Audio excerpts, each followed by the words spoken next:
friends to the internet. It has been a good while since I just sat in front of my good old camera and just had a little chat with you guys. Apologies, I have been away for a little bit dealing with my sports injury, getting swamped by work, and also traveling here and there. But today I just want to chat a little bit about my experience working in the consulting industry for 2 years and how I still find the time to do things that are meaningful to me outside work and how I find balance. Because if you guys have been following my channel for a while, I really truly have significant passions outside of work, which includes my adult figure skating competitive career and also being a volleyball player, and also, if you're here, content creation on YouTube and Instagram.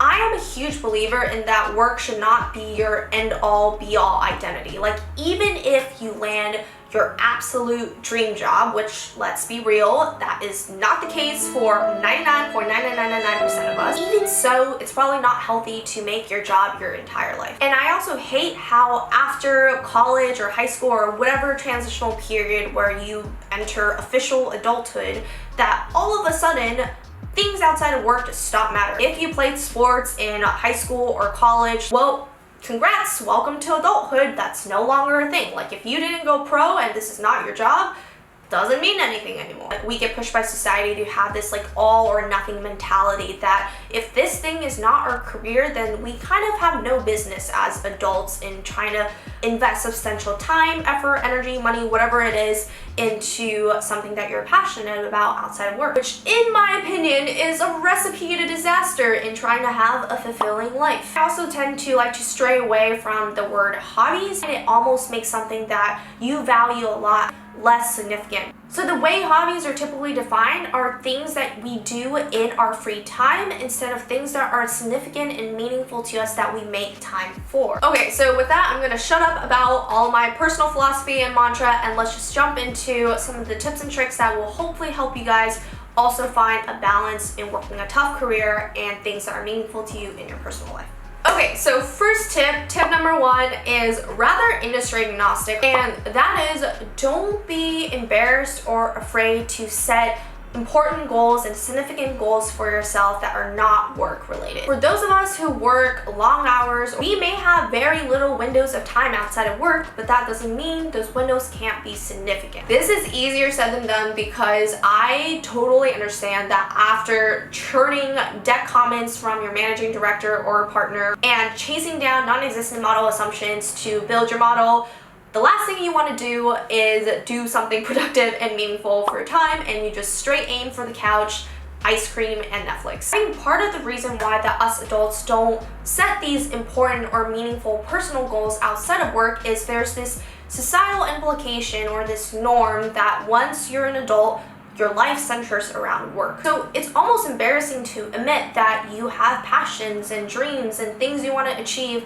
that are not career related, because that's what grown-ups do. For example, one of my personal goals is to push myself forward as much as possible as a competitive adult figure skater, and that includes possibly competing in the Adult World Championship someday. But do I really go around telling people that before this video? No. Why? Because it's honestly a little bit embarrassing, because the common reaction of someone would probably be like, LOL, good luck with that, like trying to achieve that in working not even a 9-to-5 job, like an 8 to 9 job. Will I ever achieve that goal? Like, maybe yes, maybe no. But does that goal push and move me forward? The answer is yes. First step to achieving balance is this mentality shift that you can have balance as an adult instead of succumbing to the default that outside of work, all we do is sit on a couch, eat ice cream, and watch Netflix. I just want you to dismantle that belief. You are not your job. And I will repeat again, you are not your job. And the time that you spend outside of work can be meaningful and significant. So tip number 2 is to set a very standardized routine for yourself and communicate your windows of availability to work appropriately. When you work in a job where your hours may be super unpredictable, because we as consultants are subject to the wrath of our clients, it is important to try to bring as much certainty to something that is uncertain. The first part of this is understanding yourself well and how you operate as a person. Don't just follow any routine that is trending on TikTok or Instagram or whatever. If a 5 a.m. morning routine does not work for you, don't try to force yourself upon it. Try to find another window of time in your day that works better for how you operate as a person. Next step of this equation, which is understanding how your team works. Understanding your team's working style is also super important because it allows you to create a schedule that works well for both you and your team. The best teams that I worked on, everyone knows how we operate as individuals and how we can lift and support and fill for each other as a team. That sounds like such corporate Kool-Aid, but honestly, it is so important. If I have an early morning practice and I am running a little late to getting to my laptop, if by chance some client decides to email us about something at 6 a.m., I'm not going to see that because I'm in practice, but my manager's got me covered in case anything urgent comes up. But when my manager needs to go out and take a couple hours off in the afternoon because she needs to pick up her kids, I got her back in case anything comes up. When you set a standardized schedule for yourself, it's way easier to let your team know in advance what areas or windows of times that you may have limited availability or might appreciate that flexibility. The other thing about creating a set routine that is so helpful is keeping yourself accountable for those goals that I talked about. If we already have so little windows of time outside of work and so little energy to put towards something that is meaningful to us outside of work, it is so much easier on yourself if you have a set routine that you can just do when the time comes. Like, you don't want to be getting to a point where like, oh, I have free time. What do I do with that free time? This sounds like such a dumb, obvious, like third thing, but it really, really helps a lot. For me, I tell myself the minimum is I have to at least practice 3 out of the 5 work days. And pick specific dates. Like, don't just be like, oh, I need like 3 days, because by the time you get to Friday, you'll realize you only gone once. It's really helpful to tell yourself like, hey, I'm going to go Tuesday, Thursdays, and Fridays. If I have more energy and time, maybe I'll pick another practice day. The time comes, just do the thing instead of having to put extra mental energy into planning to do something. And also, setting up this type of routine is something that I might revisit every single time I roll onto a new project or engagement, because depending on that project team's needs or that client's needs, I may need to switch around at where I fit in skating or where I fit in volleyball. In consulting, every single project is going to be different because every client's going to be different, every manager is going to be different, every team's way of working is going to be a little bit different. This might be just beneficial for you to have a little bit of flexibility to, try something and adapt. Maybe you try out a schedule and then you realize you're totally not a morning person, and no matter how hard you try, you just cannot make this thing work, and that's totally fine. Let's try something else to make this work. Understanding yourself, understanding how your team works, and putting together a schedule that mashes the two together and communicating it properly is honestly the key to help you best get balance. So tip number 3 is try to choose projects or engagement with managers or senior leaderships or MDs that you work well with and have a similar philosophy towards work-life balance as you. Working with the right people is so important. The countless advice that I got from people: follow the work, but also follow the people who deliver that work. As a junior person, as an analyst or an associate at these large corporate firms, it's really hard for you to voice the fact that you need certain areas of flexibility in your life because you feel like you don't have really a say in that. And this is so much harder where you work with senior leadership that doesn't open up first and provide you with a safe space to express those needs for flexibility. Personally, a step I like to take is whenever I start a new project or an engagement, I like to just set up like a quick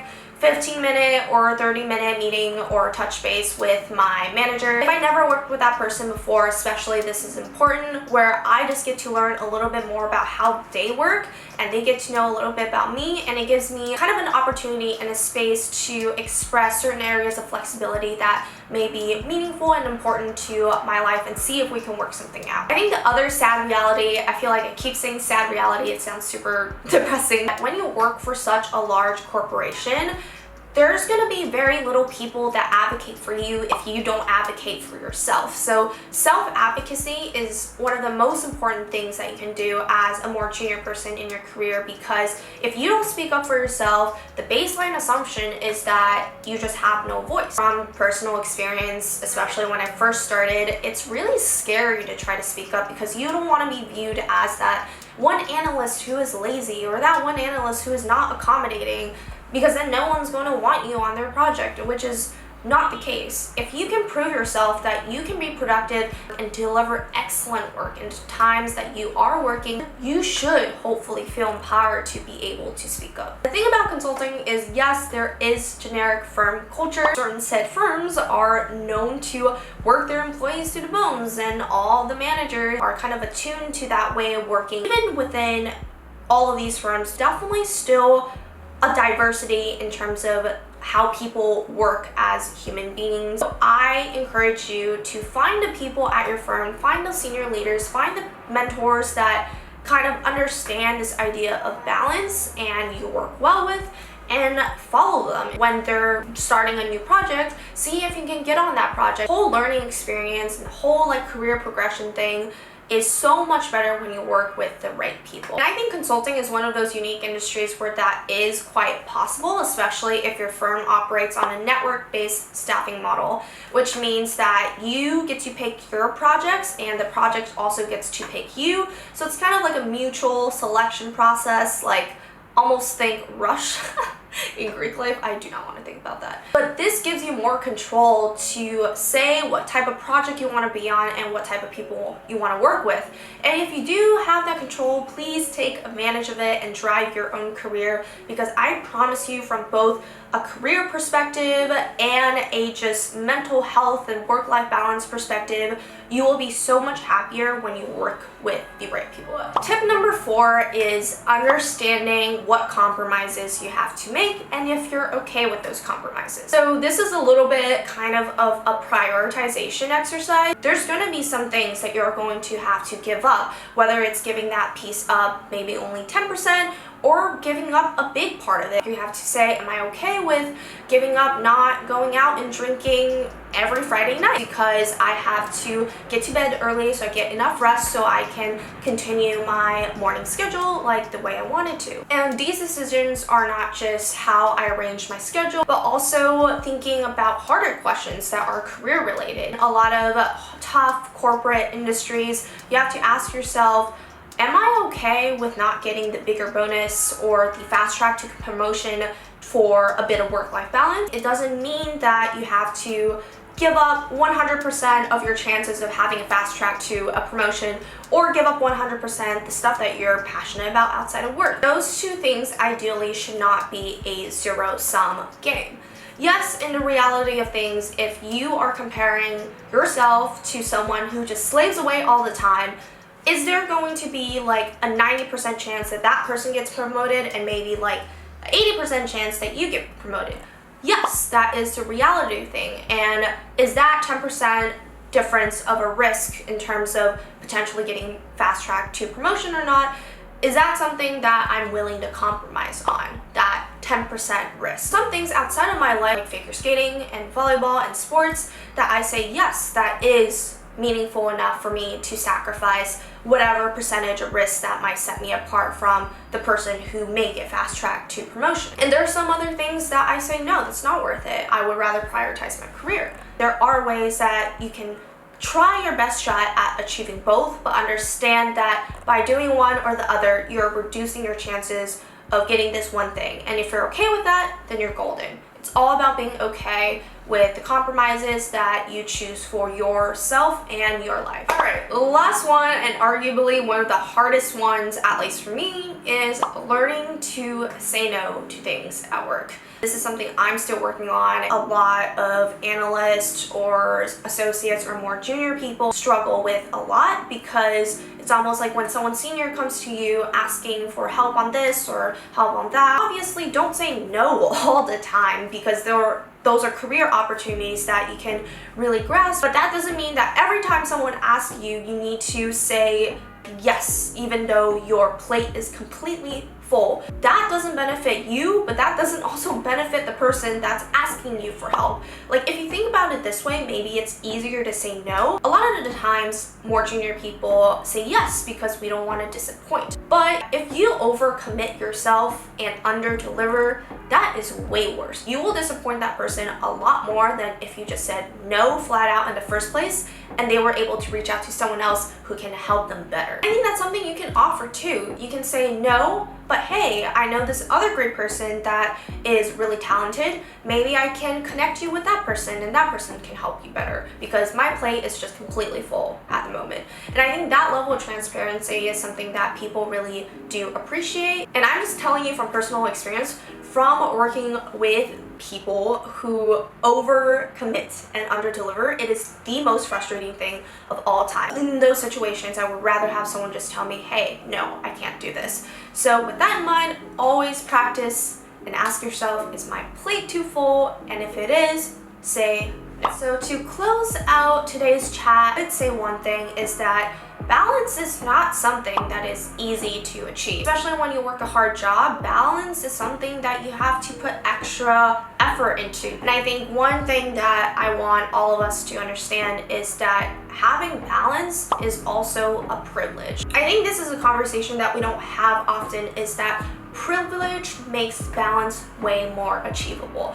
This doesn't mean that balance is off the table, but I think it's just much harder if you come from less privilege to able to attain that balance. Pulling really common societal examples, like if you're a working mom and you have enough money to pay for a nanny, then work-life balance is much easier than someone who can't afford to give their kid to a nanny while they work, so they have to both work and also take care of their kids. There's a lot harder to tell that person, be like, hey, go achieve work-life balance. Like of the small things that we don't think about. Like if someone can pay for Uber to go to the gym that's far away versus someone who has to walk, you save so much more time, right? Okay, maybe not in New York because the traffic is so fucking bad, but you get my gist. So I just want to throw it out there that for those people who are still trying to achieve balance and living a fulfilling life while dealing with all the other social, economical, or whatever other struggles that you're dealing with, kudos to you.